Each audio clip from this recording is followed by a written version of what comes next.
good to be back with you this morning. We're always catching up online when we're not here, by the way. Don't worry, you can always test me on the homework of what's happened on the weeks we're not here. But it's great to be back with you in person, and really excited to be able to close the series that we've been working through on the Book of Esther over recent weeks. I'm not sure about you, but the Book of Esther, to me, I'm just amazed no one's turned it into like an epic film because of the amount of drama in those few chapters. And I think there's so much to absorb in those few chapters, and there's so much to admire in Esther as a person too. But for me, the thing that stands out most with her is how courageous she was. And so the title I've given my sermon this morning is Equipped for Courage. And I want to explore that theme just for a few minutes, because I think what the story of Esther gives us is something of a template of how we should maybe behave and how we should act when we're seeking to be courageous in our lives. And if you haven't been here or you haven't checked in online over the last few weeks, I'll do a quick recap of the story of Esther, just to bring everyone on the same page. So at the beginning of the book, we're introduced to King Xerxes, who is the king over Persia at the time.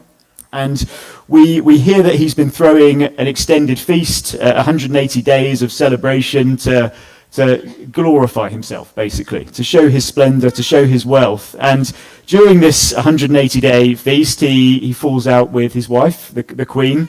She won't do something he wants her to do. She won't parade herself in front of his friends. And so, as a reasonable husband, apparently, he just casts her aside as a result of that, which seems a little bit harsh. But that stems the beginning of the process of finding a new queen. And his officials search the land for the most eligible bachelorettes, and amongst those we hear is a lady named Esther.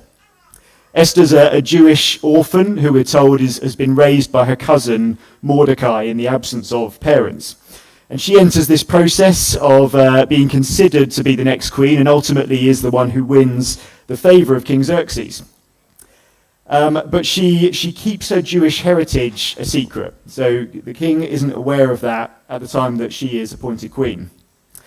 We're then introduced to a man called Haman, who we're told is a man who's in favor with the king. He's one of the nobles, and he has been promoted through the ranks to a place of real authority, a place of such authority that even the royal officials would bow before him when they saw him passing. And we read that Mordecai, Esther's cousin, would sit at the king's gate, which was the gate that separated the palace that the king resided in from the rest of the royal city. And he would sit there to keep tabs on Esther, to make sure she was being looked after, to make sure she was okay. And as Haman would pass and the royal officials would bow, Mordecai wouldn't bow. As a Jew, he felt that the only person he should bow to is God himself. And so he wouldn't bow to Haman, which angered him, as we've heard in previous weeks. And so he sets out not just to destroy Mordecai, but to destroy all of the Jews living in Persia. And worryingly, because of his position of authority and the close connection he's built with the king signs off a royal decree to allow this to happen. Esther's unaware of this at first, but Mordecai sends word through her officials and appeals for her to help on behalf of the Jewish people. And we'll pick the text up there in chapter 4, and we're going to read from verses 9 to 16. It says, Hathach went back and reported to Esther what Mordecai had said. Then she instructed him to say to Mordecai, all the king's officials and the people of the royal provinces know that for any man or woman who approaches the king in the inner court without being summoned, the king has but one law, that they will be put to death, unless the king extends the gold scepter to them and spares their lives. But 30 days have passed since I was called to go into the king. When Esther's words were reported to Mordecai, he sent back this answer. Do not think that because you are in the king's house, you alone of all the Jews will escape. For if you remain silent at this time, relief and deliverance for the Jews will arise from another place. But you and your father's family will perish. And who knows but that you have come to your royal position for such a time as this? Then Esther sent this reply to Mordecai. Go, gather together all of the Jews who are in Susa, and fast for me. Do not eat or drink for 3 days, night or day, and I and my attendants will fast just as you do. When this is done, I will go to the king, even though it's against the law, and if I perish, I perish. And so the main thing I actually want to talk about this morning is fasting. Because I think we could read the book of Esther with all of the drama and all of the various plot lines that are being worked through as we read through the chapters, and I think we could miss one of the most important takeaways, which is what Esther's response is when she's faced with the most perilous of situations. And just so we all fully understand the magnitude of what she was staring down the barrel of here, she's obviously dealing with a man that we know has previous for casting his wives aside at the slightest grievance. The king is within his rights, or was at this time, to call the queen whenever he wanted to spend time with her and to ignore her for as long as he wanted to ignore her for. And we're told here that it had been 30 days since the king had even requested to spend time with Esther. So hardly feeling secure in that relationship, I would imagine, at this point. She's got to now break the law, she's got to break the code of conduct, and without being welcomed, enter the inner court where the king is sitting, which, as we read in the text there, is a risky thing to do, because if the king doesn't take that well, the outcome is death. She's then got to, at some point, let him know that she's withheld an important secret from him, which is that she is a Jew. He didn't know that. And in addition to that, she has to go up against the man that he has promoted through the ranks as his golden boy and go into direct conflict with him. So to say that this was a precarious situation for Esther would be the understatement of the century. And when faced with that, what I think is amazing is that her initial reaction before she does anything else is that she's going to pray and she's going to fast and she's going to ask others to do the same. Which suggests to us that as a courageous person, when seeking to be equipped for courage, Esther thought that was the most powerful thing she could do in that moment. Not rely on any of her competencies, her skills, her traits, but actually, before anything else, to pray and to fast. And the Bible is a regular advocate for fasting, both in the Old Testament and the New Testament, which we'll get to in a minute. But it's really interesting because in modern society, fasting is trendy again. I'm not sure if anyone has picked up on this. If you're into health or fitness, if you're interested in weight loss, anything like that, then you'll have struggled to avoid the topic of fasting over recent months, because there's a lot of content in the media, on social channels, from fitness gurus, about fasting right now, particularly intermittent fasting is a phrase you might have heard, which is things like the 16-8 model, where you eat all of your food in an 8-hour period in the day and then you fast for 16 hours, which supposedly replicates how our ancestors would have lived when they were hunting and feasting and in that kind of rhythm. And there's pretty strong belief among a lot of health experts that intermittent fasting is really good for us, that it's good for improved fat loss, for higher energy levels, for improved brain function, and more. Which all sounds quite good, doesn't it? You know, less fat, more energy, better brains. I think we'd all probably sign up for that. And for that reason, a lot of people I know have at least dabbled in intermittent fasting in the last year or so, because they believe there is something good in it for them, because modern secular society is telling them something is good in it for them. But I wonder if we, as Christians, pay as much attention to the biblical context that we're given for why it's so good for us. And if I'm honest, I think that, for me, fasting has been something that I've done when we've done it corporately as a church, and I've done in the context of wider initiatives, but I'm not sure I've ever really embraced it in the way I should have done at a personal level in my faith. And I found that really challenging recently. And part of the reason I wanted to preach on this topic this morning is because I decided to do a week-long fast a few weeks ago, and I really felt the amazing benefit of doing it, and I want to share some thoughts around that and some experience from that. But what initiated it for me was actually a period at the start of this year where I could just sense in myself that pressure was rising a little bit. Work was quite stressful. Our youngest, Finley, had just decided that he doesn't sleep anymore. So we'd had, weeks on end with 7, 8, 9 wake-up calls in the middle of the night. We were both exhausted, my wife and I. I was actually staring down the barrel of a week of single parenting as well, because Maz was about to fly off to the US with work for a week. And, you just sometimes start to sense in yourself that you're seeing behaviors that aren't normal for you. You're less patient, you're more snappy, you've got a shorter fuse, all that kind of stuff. And I just really felt like I needed a bit of a spiritual reset with God that week. And so I decided I was going to do a week-long fast. And what I did was I had dinner, and then I fasted 24 hours, then had dinner, and did that all week. So one meal a day through the week, but basically 24-hour fast at a time. And it was a really amazing experience, and I will share some of that insight in a little while. But even in my own life, I recognized that I needed to do that, and I recognized that I hadn't given this spiritual discipline the level of focus and attention it deserves in the past. And I do think perhaps in the church today, corporately, I'm not just talking about one church, but I think corporately in the church, I'm not sure we give fasting the same level of attention and credit that perhaps previous generations did, and perhaps in biblical times they did. And I'd probably go as far to maybe even make a fairly bold statement this morning, which is that if I was a betting man, I would probably bet that there are more people in this room right now, and potentially listening online, that in the last year have done intermittent fasting for physical health reasons than maybe fasted in the context of spiritual discipline. And the reason I think that is partly because of this trend. It's really trendy right now to fast for health reasons. Our Prime Minister, Rishi Sunak, apparently fasts from 5 p.m. on a Sunday to 5 a.m. on a Tuesday every single week as part of his health regime. So even the Prime Minister's up to it.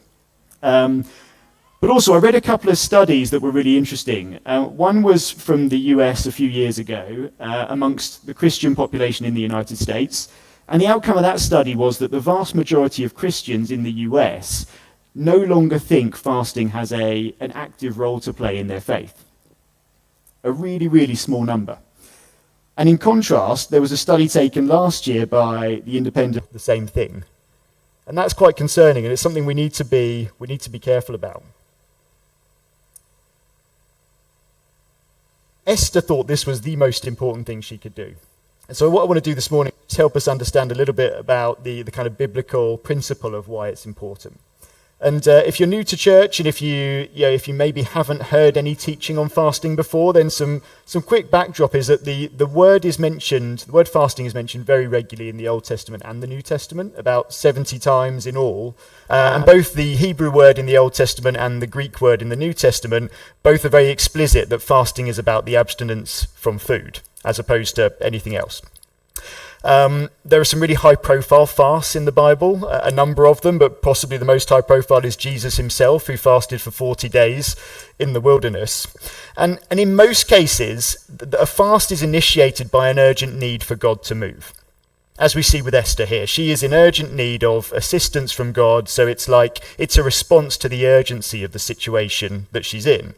And some of the kind of context that we see for that are deliverance from danger, which we see with Esther, for help in time of sickness, for guidance, for equipping, which is what we see with Jesus, really. He's being equipped in the wilderness at the beginning of his ministry. Sometimes it's on behalf of someone else who's in oppression, for the deliverance from that oppression. And there's a number of other reasons too. But we also see some examples where fasting is just used as more of a regular part of a worshipful lifestyle. So in the book of Luke, we read about a prophet called Anna, who is 84 years old, and we're told never leaves the temple. All she does all day is she worships, she prays, and she fasts. And so what that should suggest to us is that if we are in need of God to move in our life today, if we need breakthrough, I know we've been talking about breakthrough now for weeks, if we're in need of breakthrough in our life, if we're in need of courage to make a decision or to step into something in our life, or if, frankly, we just feel like we need more intimacy with God, then praying and fasting, biblically, is an amazing principle for us to embrace. And I think sometimes we kind of want God to do the thing, but we don't use the stuff that he's given us at our disposal. So sometimes we can say things like, I'm really struggling to hear from God in this season of my life, but we haven't even opened the Bible yet, which is the living word of God. Sometimes we might say, I feel really lonely at this point in my life, but we haven't embraced the community of the church that God has put around us. And sometimes I think we can say, God, I really want you to break through in this situation for me. I really want to see breakthrough. And yet we haven't prayed and fasted, which is something the Bible talks so regularly about when we're looking for that period of breakthrough. So I just want to highlight 3 really quick things that I think should encourage us to maybe incorporate fasting into our more regular worship lifestyle. 3 reasons why it's important. And the first, I think, is quite a practical one. And it's literally, when we decide that we're going to fast, in that period, whether it's a day, a week, a few hours, we remove one of the big distractions that might take time away from us being able to focus on God.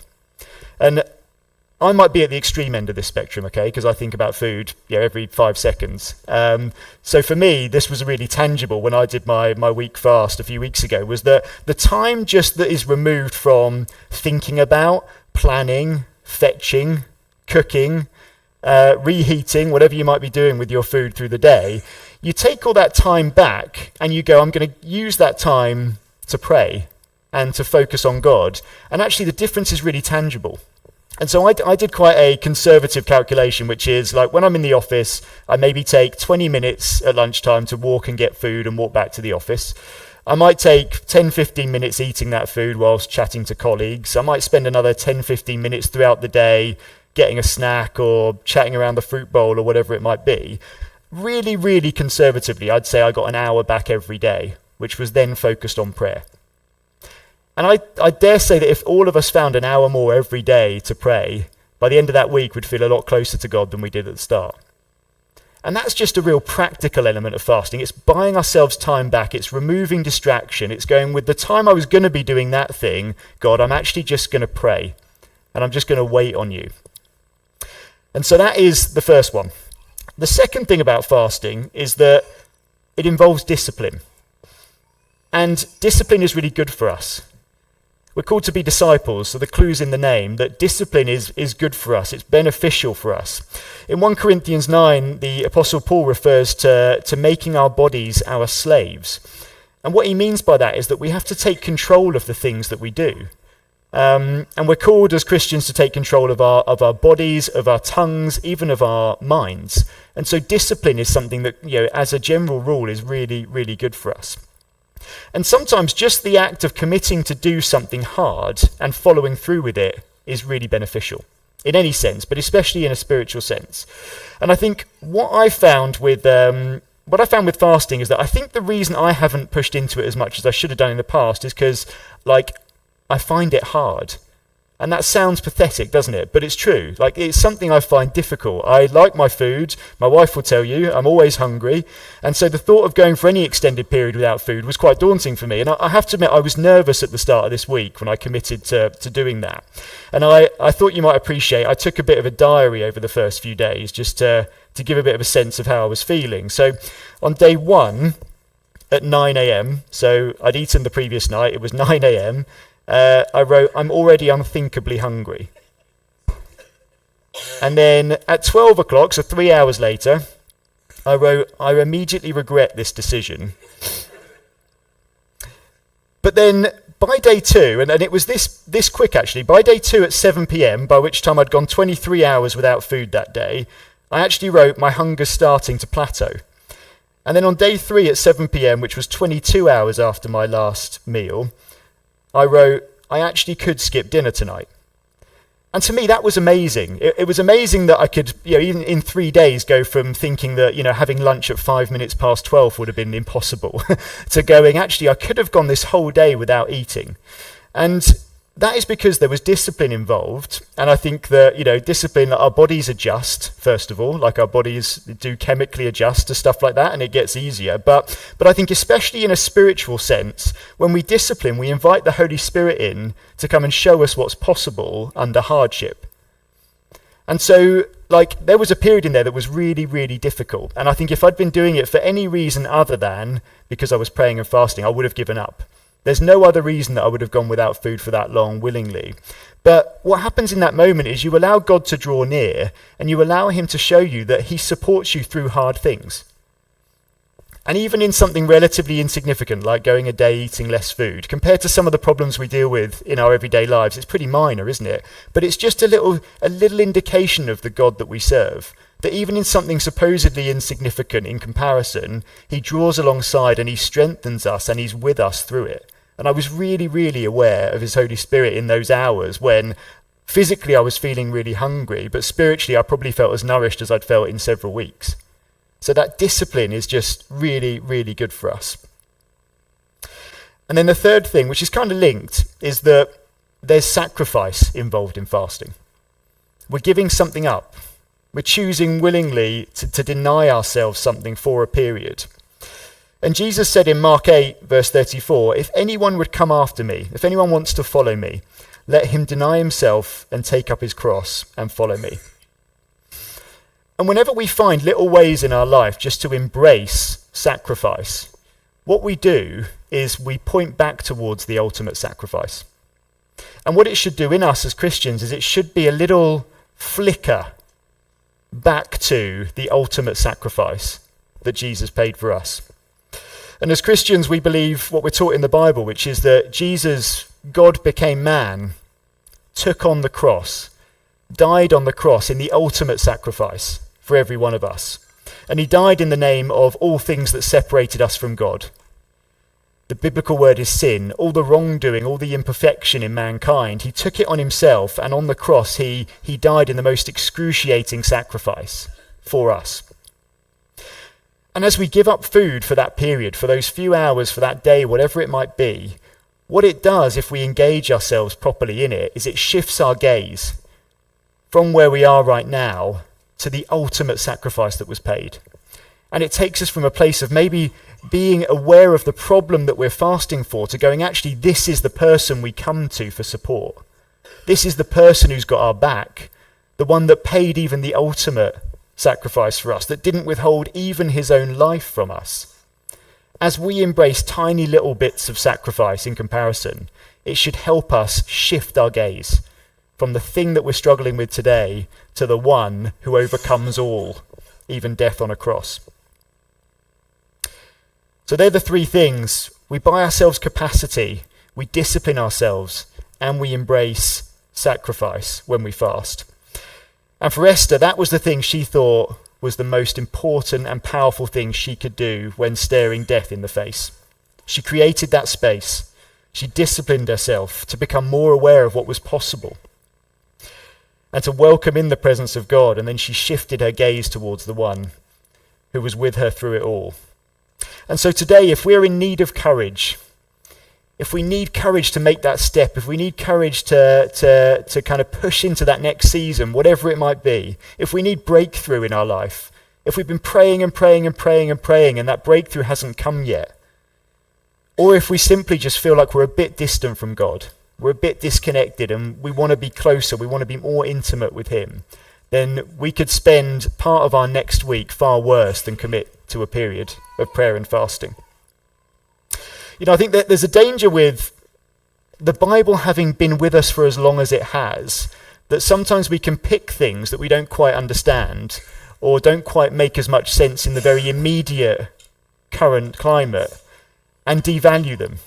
And that's one of the biggest mistakes we can make as a Christian, is to take bits and go, we don't think that bit's relevant anymore. It's a hugely dangerous way to live as a Christian. Every single thing written in the Bible has got such huge value for us if we just take the time to get under the surface and understand it. And it turns out that fasting might just be good for us physically, but it's taken nutritionists all this time to figure that out, when since biblical times we've been taught that spiritually this is an amazing thing for us that has so much good in. And so today, if you're needing breakthrough, then as always, there's an opportunity for prayer, and there'll be team available wearing lanyards who would love to come alongside you after the service. But I thought today that, you know, the main takeaway for me over the last few weeks, and I hope for you after this morning, will be maybe in this week to come, we just commit to a period where we're going to pray and fast. And whatever it is we need to bring before God, we bring it before him in that way. And perhaps for you, that doesn't have to be a week-long fast. Like I say, it was tough at times. I'm not going to do it every week, that's for sure. But like maybe it's just a few hours one day. Maybe it's half a day. Maybe it's a day. But pick a time, and I'd say try it. And just see whether at the end of that period you feel like you are more connected to God than you were before it. Because I really believe you will be. Because it's a biblical principle. It's something endorsed in the Bible. It's something God is for. And it's so good for us. So that's my encouragement this week. Find some time to do it. It was the thing Esther thought had the most power before she stepped into the inner court. And what a shame it would be if it became something that we neglected in our lives and became neglected in our church. Amen.